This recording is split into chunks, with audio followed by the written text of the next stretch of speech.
It was a cold, cloudy, and windy day in Michigan when Steve finally decided to get around to filming Season 2, Episode 5 of TeaTime with Steve.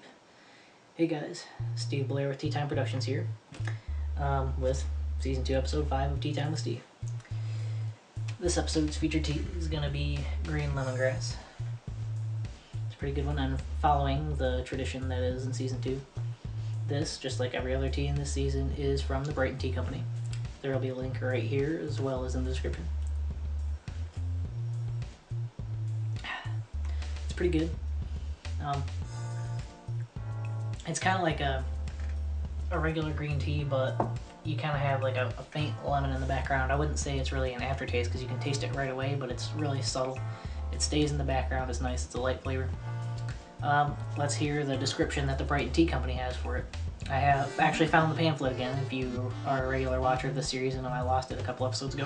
Well, I found it, and we'll go ahead and read their description right now. Okay, it says, a nice blend of green tea, lemongrass, lemon balm, and lemon peel. It's a lemon lover's delight, apparently, according to this.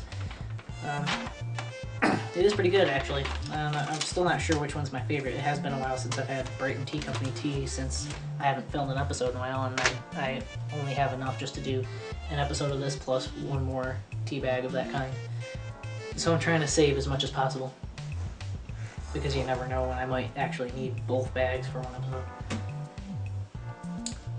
But today is actually a great day to do a tea time because of the fact that it's kind of cold out. That thing I said in the beginning actually was true. I didn't make that up. But the reason for that kind of intro is because of the theme for this episode. The topic is actually going to be literature, or more specifically fan fiction, because that's really what got me into reading. My Little Pony fan fiction, to be specific. For the most part, I was never really into reading. That is until I became a brony. I don't know what it was. Really, it wasn't like in the episode Read It and Weep, where, you know, Rainbow Dash was like, reading was for eggheads. It wasn't like I thought that. It's not like I thought reading was stupid. It was just something I was never really into. Because, you know, I've always been that type to say, you know, teach their own, so it's not like I hated people for reading, or, well, hated it when people read it and everything. Yeah, again, it just never really interested me until now. The first book I actually read, that was from a brony, was actually Joe Stevens' Moxalama. For those of you who are subscribed to Joe Stevens Inc., you'll know that they do that news show on there that I haven't watched in a long time. I should probably watch it again. But he wrote a book called Joe Stevens' Moxalama. I read that one. It sounded like it would be funny, and it was, but it was actually a pretty cool story of self-discovery. It was really awesome.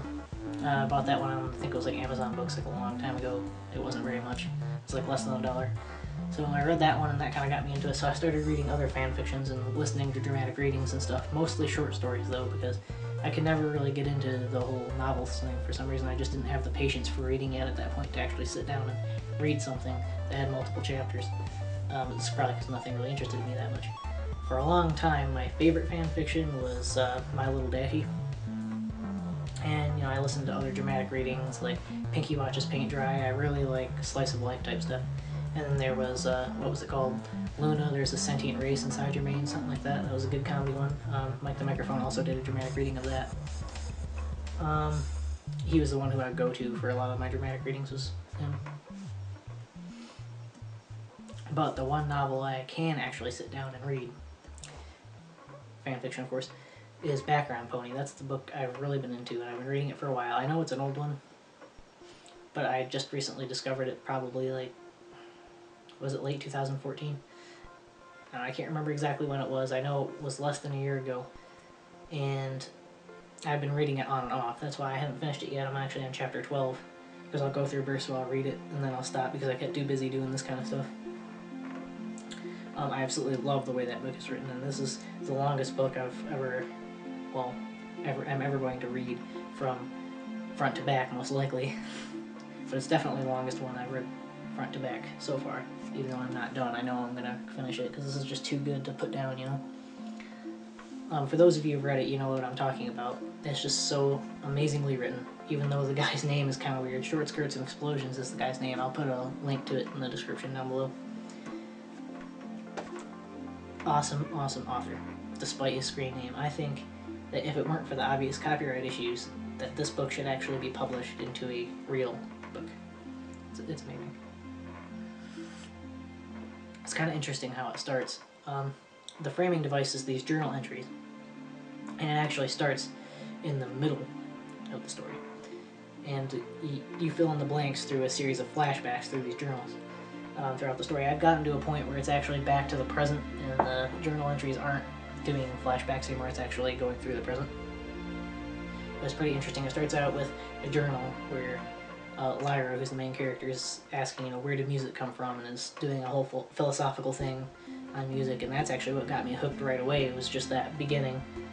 That I love philosophical stuff. For those of you who've saw my video, My Poetic Philosophy on the Mind, I'm absolutely just, I'm a sucker for that kind of stuff. I absolutely love it. So that got me hooked right away. And as I kept reading, I found I could really relate to Lyra as a character quite a bit, and that's a big part of what makes a story so good, is when you can really relate to the main character. And it's not because of the curse that she has. I'm trying not to spoil anything for anybody. If you haven't read it yet, then I'll try to avoid major spoilers, but this may contain some spoilers. I'm sorry, so spoiler alert right now. It starts out, she's doing the 7th elegy. I don't think this is where I left off before I said spoiler alert, but whatever. And then after that journal entry, she explains what's going on with the elegy. How she's in the middle. You're not quite sure what an elegy is at that point. But she's practicing that out in the middle of the town square or whatever. Somewhere in town.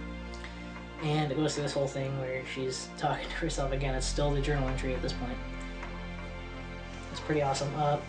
Again, at first you're kind of confused as to what's going on. It's like, what's this elegy? Why is she in town? What's going on? You'll notice that people will forget about her. Like, there's Rarity comes up, gives her a few bits in the jar that she had sitting next to her.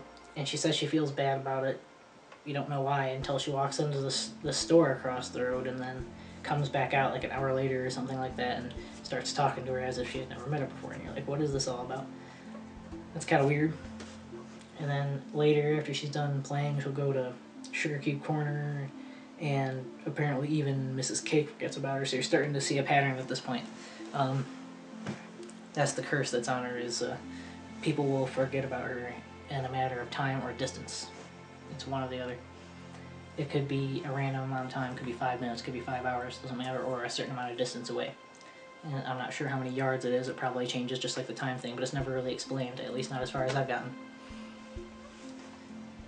But it's really awesome the way it is, in that it starts in the middle and you're not really sure what's going on, and you think, why should I be reading this if nothing's going on? But then it's almost seamless. You almost don't realize they're flashbacks right away, but then it's a series of flashbacks that goes back and forth to the present, explaining everything up to that point.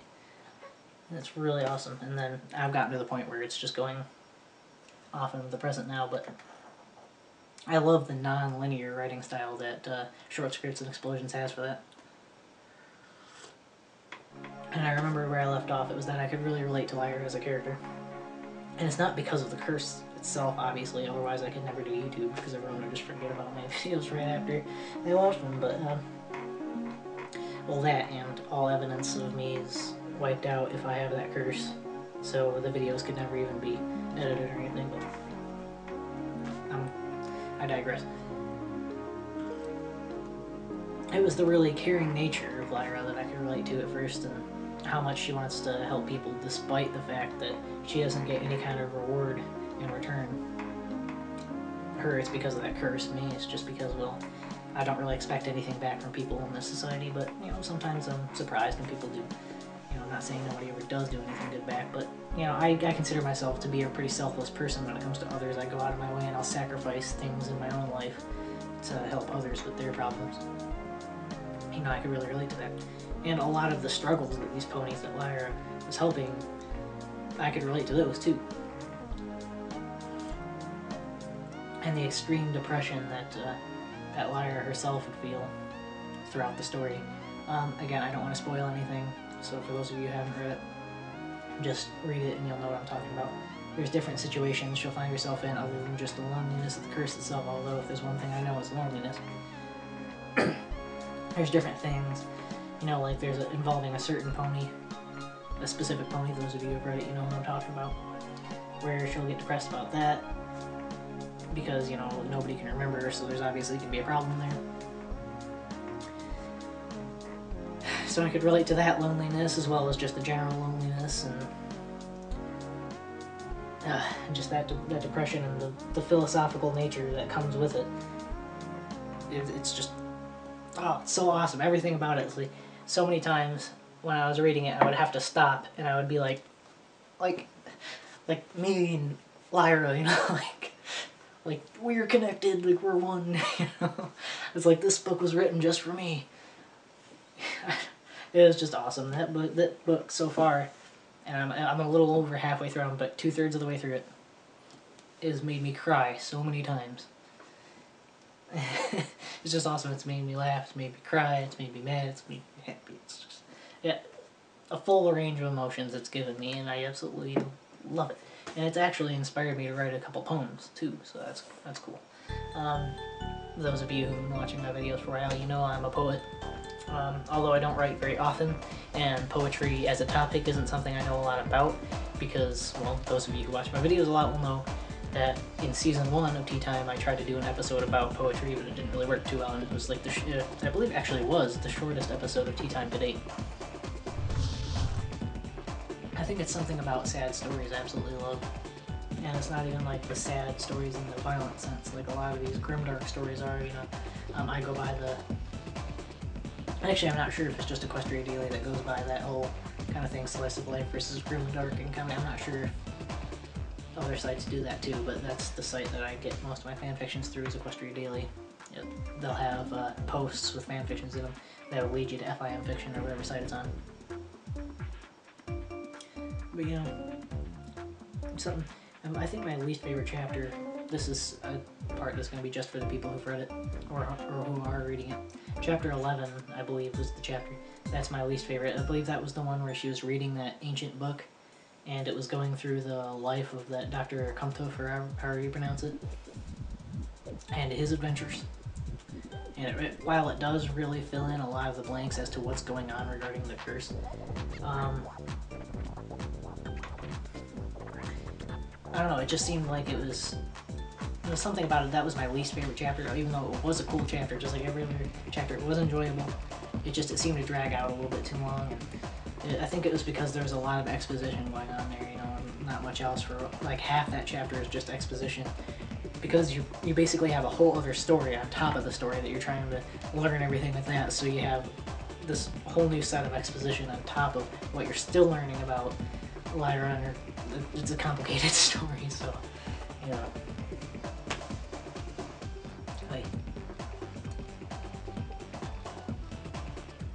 But I tell you, this guy, Short Skirts and Explosions, can really paint a picture. There are certain parts where it's like, I was completely lost and I couldn't even see the words anymore, and I'm sure that's something that's supposed to happen in books, but like there was a scene inside of her cabin, which the scene was described with the fire going and the rain outside, you know, different descriptive things about the cabin, and it was amazing. Like I was sitting there and I could feel the wood floors of the cabin, I could hear the fire, feel the heat of it, I could hear the rain outside, like even though it wasn't raining or anything because it was in the middle of the winter. Like, I was there, you know. This is a great author. I think that's what makes me absolutely love reading now, is the fact that this author was actually able to do that to me. While before, with other books, it was like, you know, I could picture the scene, you know, like visually, but like I wasn't there like that much to where I could hear and feel everything too. But somehow he could do it, and that was just amazing to me. That's another thing that really got me hooked. But that ability to be able to envision something to such an extent with this book is also a kind of scary thing too, because of one particular scene, and those of you who read the book know. That scene where, I'm going to be as vague about this as possible, that scene where she goes to the other dimension. You know what I'm talking about? Because she's, well, the thing involving the instrument, I'm trying to be very vague here, that thing involving the instrument that she does where she goes to the other dimension and meets that specific alicorn pony. Really scary scene, you know what I'm talking about. Avoiding spoilers makes you sound like an idiot. I'm sure most of you read it by now. I'm pretty sure that fanfiction's a couple of years old at least. Because a lot of the stuff that's said in that book it's not quite to the point where I was when I started reading it. Like, a lot of stuff that happened in season 4, or even in season 3, at that point hadn't happened yet in the book. So I was thinking that it was probably written somewhere after season 1, maybe in season 2 sometime. I think it was when season 2 was airing, maybe, that it came out. Because a lot of the canons that were being shown in that book were still of the season 2 era. While a lot of those things that we thought were true back then turned out to be different. Like, that stuff wasn't changed yet, so. But I really like, speaking of which, that made me think of headcanons, that made me think, I think my headcanon on the origins of the universe in Equestria, that whole Equestrian universe, I think the one that Short Skirts and Explosions came up with for Background Pony, I think that's my headcanon as to where it all came from. I like that idea that he had for that. And again, if you haven't read it, read the book and you'll know what I'm talking about. That theology for that universe, I really enjoy that one. That's probably it right there. Unless they discuss that in the show sometime and it's proven differently, until that point, that's going to be my headcanon. You know what I was just thinking? Last year, as a lot of you know, was a very hard year for me. For many reasons, and this book actually was a big thing that helped me through it. It was actually very therapeutic at the same time, which could be another love, too, of the story. And the reason it was therapeutic probably had a lot to do with the fact that I could relate so well to Lyra as a character. And also the fact that it was just such a great story, it helped me to forget about it at the same time. So, those of you who aren't into reading that are watching this, I don't know why you would click on a video about literature if you weren't into reading, but still, if you happen to be here and you're not really into reading, just know that it can actually be a great therapeutic tool. So if you ever find yourself in hard times, try to find something that you're really interested in and read about. It's actually a great thing to do to make you feel better, if not just temporarily. Actually, what is it about ponies as characters? For some reason, I'm a lot more inclined to read something that's about ponies, no matter what the premise is, than something that's about humanoid figures, even if it's not actually humans. Like, let's say things that are supposed to be shaped like humans but aren't. Like, my girlfriend is really into big fairy books. Stuff like that. Anything that has to do with humans or humanoid figures, I just cannot get into no matter what it's about. But if you were to take, like, say, one of her fairy stories and do, like, the same exact storyline and premise and everything and put it in the form of ponies, I would love it. But for some reason, if it was in the form of fairies, I would hate it. I don't know, I guess it's just because I like ponies so much. You wouldn't guess that it was my favorite thing, but if you looked around my room and saw everything that was pony related everywhere, then, you know, my room is pretty much entirely pony themed. For the most part. I mean, it's not like completely covered like some collections I've seen. In fact, I'll put a picture on the screen of one that I saw on Equestria Daily the other day. That one right there. Yeah, it's not quite that big of a collection, but it's still a pretty big collection. Yeah, I'm thinking that's pretty much it. That's the reason, is because this is my biggest, what's the word I'm looking for? I guess this is the thing I'm the biggest fan of, to the point where I would actually collect all the merchandise and everything. There's other things I'm a fan of, but not quite to the extent of ponies. Like, I'm a fan of Guitar Hero, and I have a couple of Guitar Hero merchandise things. Like, I have an old Guitar Hero shirt that doesn't really fit me anymore. And I've kept a couple of old controllers. And I have pretty much all the games. That's pretty much it. I don't really have much other than that.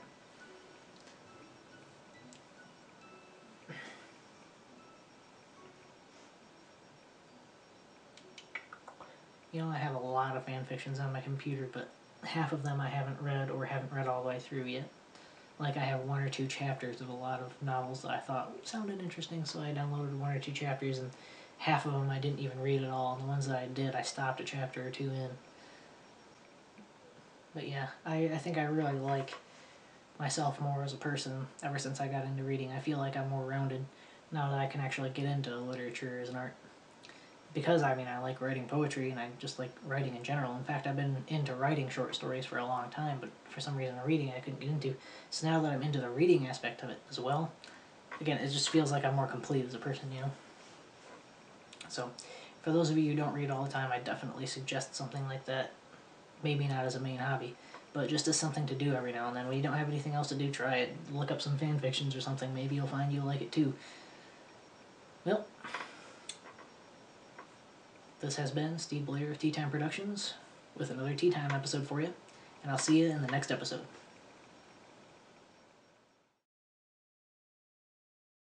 This T5 though, can I have another cup? This T5.